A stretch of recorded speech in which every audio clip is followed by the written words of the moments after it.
Och det är ju det som är så spännande. Det är som en detektivhistoria. Samtidigt så hade då auktionshuset gjort en attribuering till en Rembrandt-elev, Samuel van Hoogstraten. Och där kände jag mig tveksam direkt.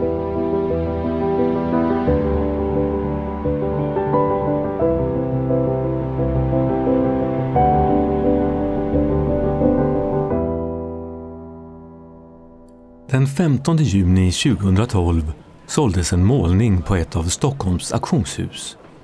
En målning som stod ut som något utöver det vanliga. Jag gick på en visning våren 2012 på ett av de större auktionshusen i Stockholm. Och fastnade direkt för den här målningen som då var tillskriven Samuel van Hoogstraten, en av Rembrandts elever i början på 1640-talet. Och vi har ju på museet en väldigt fin samling verk av Rembrandt och av konstnärer i hans krets. Och då kändes det som den här målningen skulle passa bra in i den kontexten. Samtidigt så fångade den här målningen, den fångade mig omedelbart. Dels genom modellens starka närvarokänsla. Ett drömskt, något ogripbart intryck som den gjorde, samtidigt som utförandet ju är virtuost. Så den imponerade starkt. Samtidigt så såg jag ju att målningen hade vissa skador som då skulle behöva åtgärdas. Och då tog jag med mig vår målerikonservator Lena Dahlén för att se om det här var värt att köpa in, om det skulle kunna åtgärdas framöver. Målningen när den kom till museet var sliten och den hade som en hinna som gjorde att jag som en betraktare och besökarna också inte kunde komma nära målningen, nära uttrycket i den här ynglingens ansikte. Samtidigt så hade då auktionshuset gjort en attribuering till en Rembrandt-elev, Samuel van Hoogstraten. Och där kände jag mig tveksam direkt. Samtidigt som det var uppenbart att målningen är utförd i Rembrandts ateljé eller av en konstnär i den närmaste kretsen.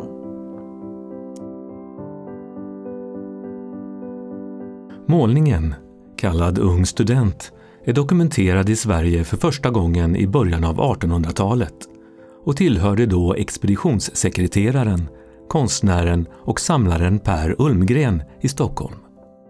Han lyckades bygga upp en ansenlig konstsamling, vilken räknades till de främsta i landet. Ulmgren dog ogift och barnlös 1846. Enligt testamentet överlät han sin konstsamling till den nära vännen Per Gustav av Ugglas. Samlingen förvarades intakt på godset Forsmark i Uppland och skingrades inte förrän på 1880-talet. Målningen ärvdes därefter inom familjen Wachtmeister. Ung student har sedan 1800-talet tillskrivits såväl Rembrandt som några av hans elever. Förutom van Hoogstraten även Ferdinand Boll och Jan Livens. Målningen av ynglingen fanns nu på Nationalmuseum, men åren gick och vem som verkligen var konstnären bakom hade inte gått att finna.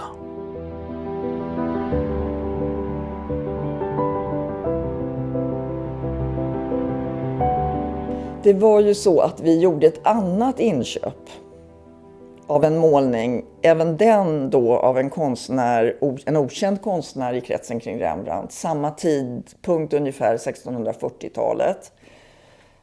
Och den målningen med ett snarlikt motiv köptes in på auktion i New York och jag började arbeta med att försöka då vaska fram ett konstnärsnamn där.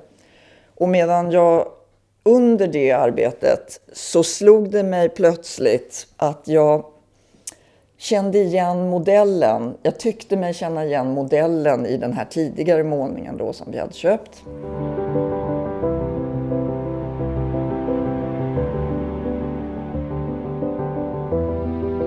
Jag tyckte mig känna igen modellen i den här tidigare målningen då som vi hade köpt.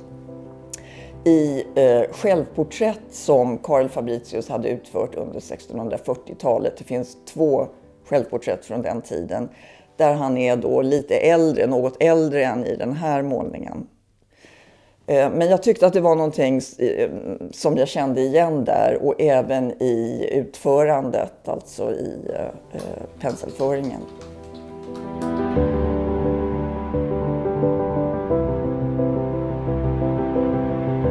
En del tekniska undersökningar hade genomförts strax efter att målningen köptes, men nu fortsatte dessa med förnyad kraft. Kunde detta verkligen vara en målning av Fabritius hand? Genom en rad olika metoder undersöktes bland annat dukens trådtäthet, men också dukens grundering, alltså det lager med färg som först målats på duken innan konstnären börjat måla motivet. Där kunde man konstatera att grunderingen bestod av ett lager rödorange följt av ett lager i grått. Liknande det i Fabritius målning Lazarus uppvaknande från samma tid. Jämförbara grunderingar finns även i många andra målningar från Rembrandts ateljé från tiden. Experterna undersökte även färgens karaktär, men ville också veta mer om konstnärens penselföring. Skulle det gå att utläsa något från den här målningen som genomgått flera restaureringar genom åren? Målningen har blivit dubblerad, vilket innebär att på baksidan så har man en ny duk som är då med klisterdubblerat.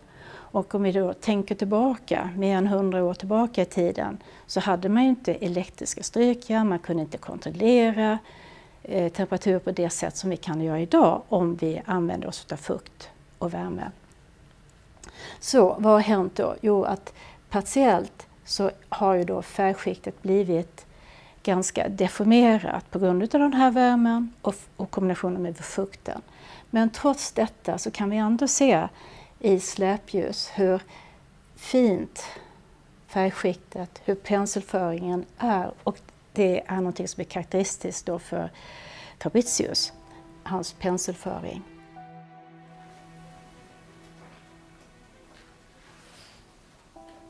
Då inledde jag en mejlkorrespondens med holländska kollegor som gav mig tryggheten att till slut göra en attribuering officiellt med stöd av deras expertis.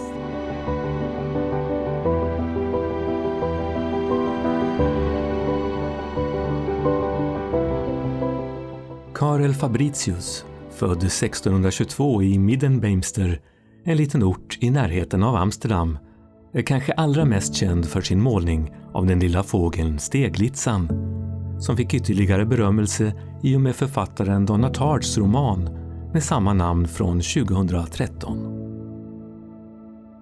Tidigt på 1640-talet befann sig Fabritius som elev i Rembrandts ateljé, och tiden där gjorde ett bestående intryck på den unge Fabritius, som lärde sig efterlikna mästarens stil genom att först kopiera och så småningom finna ett eget uttryck i bearbetningar av hans verk.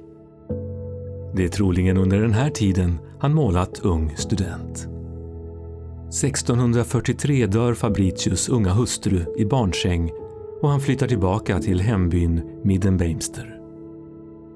På 1650-talet finns han i Delft och har blivit en etablerad konstnär.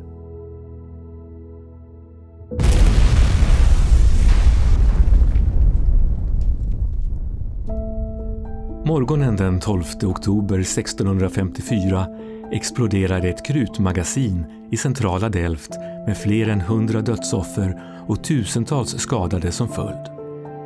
I explosionen dör Karel Fabritius, bara 32 år gammal.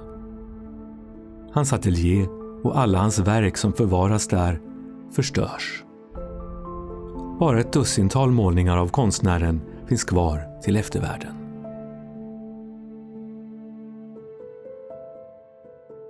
Jag gjorde olika tester, se hur kunde jag lösa av den här fernissen. Och Ja, det gick bra. Det var mer en vanlig traditionell avlösning utav fernissan, eller friläggning. Och det visade sig också att retuscherna, det var en hel del retuscher, först och främst på baretten. Men det var lite här och var. Men de var ganska fint utförda och de var lättlösliga att lösa av. De var faktiskt lösliga med vatten. Jag har ju haft väldigt god hjälp av olika teknisk dokumentation, fotodokumentation. Och då har jag kunnat se liksom var det finns kraftiga övermålningar, det här UV-ljusupptagning, och kunnat följt. Och har också då kunnat reducera de här retuscherna så att de blev som knappålshuvstora retuscher istället för lite för yvigt. Alla de här tekniska undersökningarna som har gjorts, de är ju oerhört viktiga. Så jag har hela tiden använt mig av röntgenbilder, infraröda reflektografi, upptagningar, UV och detaljer bara för att se vad är det som händer här och hur ska jag tolka det här. Så spännande och samtidigt lite läskigt.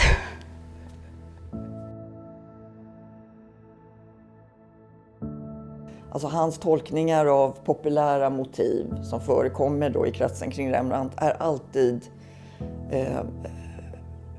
mångbottnade, aldrig svartvit. Utan där finns alltid någonting ogripbart i hans tolkningar. Så även i det här fallet. Samtidigt som han är ju en ung konstnär här och ligger då väldigt nära Rembrandt vid den här tidpunkten. Så småningom så kommer han ju att gå sin egen väg. Men man kan se i penselföringen här att han är friare än Rembrandt är vid den här tiden. Så det är någonting som han utvecklar väldigt tidigt, den här öppna penselföringen. Och det är ju imponerande virtuost för en ung konstnär.